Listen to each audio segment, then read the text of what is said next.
Kərbəla şəhidlərinin başlıca uca olmalıqlarından, əzəmətli olmaq xüsusiyyətlərindən biri də budur ki, bunlar ələ düşən fürsətdən maksimum istifadə elədilər. Maksimum istifadə elədilər. Muxtarnamə film tamaşaçılar görərlər, İbn Hür var idi. Übeydillah İbn Hür Cofi. Bir şəxs idi ki, keçmişi, tarixi faktdan da qabarıq olmayıb. Yəni, müsbət şeylər olmayıb. Məsələn, Cəməl döyüşündə Əmirəl-Mömininə qarşı çıxmışdı. Həmin bu İbn Hür, məşhur İbn Hür, Kərbəla hadisəsi başlanmışdan öncə bu xəbər tutur ki, Yezidlə İmam Hüseyin mübarizəsi başlayacaq. Bu baş götürür, Kufədən çıxır ki, Yezid bunu çağırmasın cərəyana. Deyir, zəlin arasından döysən kardır da, yenə neytralda qalır da, çıxır. İmam Hüseyin əleyhissalam xəbər tutur ki, İbn Hür Yezidə qoşulmamaq üçün çıxıb Kufədən gedibdir. İmam Hüseyin əleyhissalam bunu qənimət bilir. Öz imamlığı, vəzifəsini icra etmək istəyir. İmam vəzifəsi nədir? İdarə eləməklik. İmam bildi ki, bu Yezidə ki, Yezidin beyətindən qaçmaq üçün çıxırdı, bir ümid işığı gördü bunda.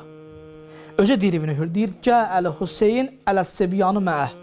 İmam Hüseyin əleyhissalam bir halda gəldi, mən inanmaq ki, dağlar ətrafını almışdılar. İmam Hüseyin əleyhissalam özünü tutdu İbn Hürə, dedi İbn Hür, dedi, bəli, Peyğəmbər barəsi, dedi İbn Hür, xəbərim var məsələdən. Sənin ehtiyacın var, bir döyüşdü kimi. Baxma ki, sənin keçmişin yaxşı olmayıbdı. Kəsir o zəmsən, sən Cəməldə Əmirəl-Mömininə qarşı çıxıbsan. Amma indi ki, sən Yezidin biyyətindən ötürü çıxıbsan ki, Yezidə qoşulmaq üçün çıxıbsan, bir ümid işığı var. Gəl qoşul mənə tərəf. İbn Hür dedi ki, ya Əbə Abdullah, Zəhranın balası. Bura kim bilir də, kimi də bunu bilirdi. Zəhranın balası. Nə qədər istəyirsən sənə mən qılınc verirəm, nizə verirəm, at verirəm, pul verirəm. Amma məni bağışla, məni azad elə bu işdən, mənə qoşma özsə. Həzrət buyurdu ki, La hacətəli fərəsikə və suyfik. Mənim sənin qılıncıva, at və ihtiyacım yoxdur ki, bazarda olurdu, gedib pul verib alaram. Mən adam axtarıram. Bəli. Həmin bu İbn Hür ki, sonra da Muxtarnamə filmində də görsədirlər ki, tarixdə, Muxtarın düz demirdi orada.